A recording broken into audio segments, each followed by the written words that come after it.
जब से उसने पिछली बार महिला रिपोर्टर को जबरन अपने कब्जे में लिया था, तब से पिक को आसमान आकार की इस भावना से प्यार हो गया है। कुछ समय पहले वह रोमांच की तलाश में फिर से रेड लाइट एरिया में आया था, लेकिन उसकी 3 मीटर लंबी कदकाठी को देखकर किसी की हिम्मत नहीं हुई कि उसे रोक सके। असहाय होकर पिक को उसे ढूंढने के लिए अगले क्षेत्र में जाना पड़ा, लेकिन एक आदिम मनुष्य होने के नाते वह ट्रैफिक लाइट को बिल्कुल भी नहीं पहचान पाया और परिणाम पूर्वानुमानित था। पिक को नहीं पता था कि कार क्या होती, उसे बस यही लगता था कि कार कोई जानवर है जो उस पर हमला कर रहा है। पिक को गुस्सा दिलाने वाली चीजों का सिर्फ एक ही अंत होता था और कारें भी इसका अपवाद नहीं थी। पिक ने वास्तव में 10 टन की कार को हवा में उठा लिया और सभी की आश्चर्यचकित आंखों के सामने उसने ट्रक को अपने कंधे पर फेंक दिया। ड्राइवर ने टक्कर के लिए मुआवजा देने से तो बच गया, लेकिन अपनी कार को कबाड़ में तब्दील होने से नहीं बचा सका। उठने के बाद पिक ने पीछे वाली कार को जोर से टक्कर मार दी। जैसा कि हम सभी जानते हैं, प्रागैतिहासिक काल में पराजित पक्ष दूसरे पक्ष का भोजन बन जाता था। आज पिक इस कार को खाने जा रहा था और वह निराश नहीं था। इस प्रजाति के कठोर आवरण के नीचे ऐसे कोमल मानव छिपे हुए थे। पिक, जो आधे महीने से भूखा था, ने आखिरकार शिकार करके जो कुछ खाया था उसे खा लिया। सुअर को यह पता नहीं था कि वह सिर्फ एक मरे हुए सुअर को कुतर रहा था, और पीक, जो भाग रहा था, अपना लक्ष्य नहीं भूला था। यह सही है, वह फिर से अगले रेड लाइट एरिया में आया। पिछली बार से फर्क यह था कि इस बार एक दलाल उसकी मदद करने को तैयार था। वह जल्दी से हुआशान को समझाने के लिए आया कि उसका उसे अपमानित करने का कोई इरादा नहीं था। बी पांग का छोटा भाई उसे समझाना चाहता था। आखिरकार द्वीप देश के सबसे बड़े गिरोह के रूप में हुआशान से डरने की कोई जरूरत नहीं थी। हालांकि सीतियान को गुस्सा आ गया और उसने उसे जोर से मारा। वह कैसे जान सकता था कि हुआशान कितना भयानक था। उड़ते हुए चाकू को पिक और हुआशान ने एक ही समय पर छुआ, जिसके कारण एक प्राचीन क्रूर बलयोद्धा और एक आधुनिक भारोत्तोलक के बीच शक्ति प्रतियोगिता हुई। हालांकि सबसे पहले घायल होने वाली चीज कठोर चाकू थी। अगली बारी हुशान की थी। अपने बॉस को इस तरह से परेशान होते देख उसके बगल में बैठे छोटे भाई तुरंत मदद के लिए आ गए। उन्हें आश्चर्य हुआ कि पिक ने अपनी ताकत का सिर्फ 10% ही इस्तेमाल करके उसके हाथ को टुकड़ों में तोड़ दिया। इस समय अदूरदर्शी सीतियान ने उसे फिर से रोकने के लिए आगे कदम बढ़ाया। उसने कहा, तुमने मेरे भाई को मारा और तुम अभी भी भागना चाहते हो।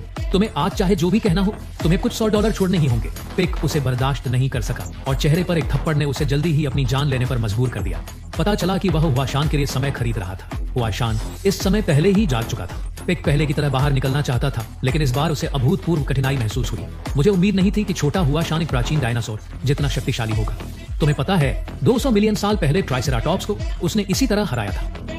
उसके सामने वाला हुआशान वास्तव में उनसे ज्यादा शक्तिशाली था। जैसे ही पिक पास से गुजरा, हुआशान ने फिर से जोर लगाया। इस समय हुआशान एक बुलडोजर की तरह था, यहाँ तक कि पिक जैसे मजबूत आदमी को भी वह धीरे धीरे पीछे धकेल सकता था। हुआशान ने तब तक अपना बुलडोजर वाला व्यवहार नहीं रोका जब तक उसने पिक के पैरों पर जूते नहीं घुमा दिए। पिक ने पहले कभी ऐसा प्रतिद्वंदी नहीं देखा। वह एक और चाल चलना चाहता था, लेकिन हुआशान ने उसे रोक दिया क्योंकि वह बस समय में देरी करने की कोशिश कर रहा था। पता चला कि जो व्यक्ति पिक को चुनौती देना चाहता था वह बकी था। अपने सामने मजबूत पिक को देखकर बकी ने अपने दिल की गहराई से उसकी प्रशंसा की। ऐसा संपूर्ण शरीर तो बस लड़ने के लिए ही बना था। बकी की बकबक सुनकर पिक ने वास्तव में अपनी मुट्ठी खींच ली। बकी सहज रूप से आगे बढ़ा, लेकिन आश्चर्यजनक रूप से पिक ने उसे जमीन पर गिरा दिया। पिक ने वही चाल चली जो यॉन्गथॉर्न वुल्फ ने पिछली बार उसके खिलाफ इस्तेमाल की थी।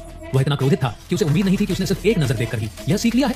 बकी को पीछे नहीं हटना था और उसने उसे फ्लाइंग किक से जोरदार किक मारी। पिक ने भी बकी की ताकत को पहचाना और बॉक्सिंग जिम में उसके साथ लड़ने के लिए तैयार हो गया। लेकिन इससे पहले कि बकी खुश हो पाता, पिक ने अगले ही सेकंड में उसे इतनी जोर से मारा कि बकी बैरियर के ऊपर जा गिरा। यह सही है, हाई स्कूल का सबसे ताकतवर छात्र बाकी सिर्फ एक चाल में हार गया, जबकि पिक इतना खुश था कि वह 200 मिलियन वर्ष पुराने बच्चे की तरह कोर्ट पर नाच रहा था। बाकी ने कभी नहीं सोचा था कि वह अपने जीवन में पहली बार इतनी बुरी तरह से हार जाएगा। पिक ने उसे सिर्फ एक चाल में ही नीचे गिरा दिया और वह हिलने डुलने में असमर्थ हो गया और प्रतिद्वंदी अभी भी नाच रहा था और उसे इतना कमजोर होने के लिए मजाक उड़ा रहा था। जाहिर है, इस समय बकी का पिक से कोई मुकाबला नहीं था और पिक द्वारा उसके सीने पर छोड़े गए विशाल पदचिह्न उनके पैन मलेशियाई परिवार के लिए सबसे बड़ी शर्म की बात थी। जुजिरो को जब पता चला कि उसका बेटा हार गया है, तो वह गुस्से में था। वह केवल इतना ही कहेगा कि उसने हर बार अपनी पूरी कोशिश की थी, लेकिन द्वंद्व केवल परिणाम को देखता है। दूसरी ओर केक्स को जब पता चला कि बाकी हार गया है, तो वह बहुत क्रोधित हुआ, क्योंकि कुछ समय पहले उसके गुरु पोसेडॉन को भी पिक ने हराया था और एक बछड़ा खो दिया। क्या यह हो सकता है कि आधुनिक लोग वास्तव में प्राचीन लोगों के बराबर नहीं है? केक्स को बस इस पर विश्वास नहीं हुआ। वह पिक को हराने और शेनिक सिंह हुई को प्रसिद्ध बनाने के लिए दृढ़ था। पोसेडॉन ने इसका बहुत समर्थन किया। तब से वह हर दिन बॉक्सिंग का अध्ययन करने के लिए केक्स के साथ जाता था। ईश्वर उन लोगों को पुरस्कृत करता है जो कड़ी मेहनत करते हैं। उन्होंने आखिरकार पिक को हराने के लिए सफलता का बिंदु पा लिया, यानी गति, बिल्कुल एक छोटी गोली की तरह। जब यह ध्वनि की गति से अधिक हो जाती है, तो इसमें शक्तिशाली विनाशकारी शक्ति होगी। अगर एक इंसानी मुक्का इस गति तक पहुंच सकता है, तो पिक को हराना आसान होगा।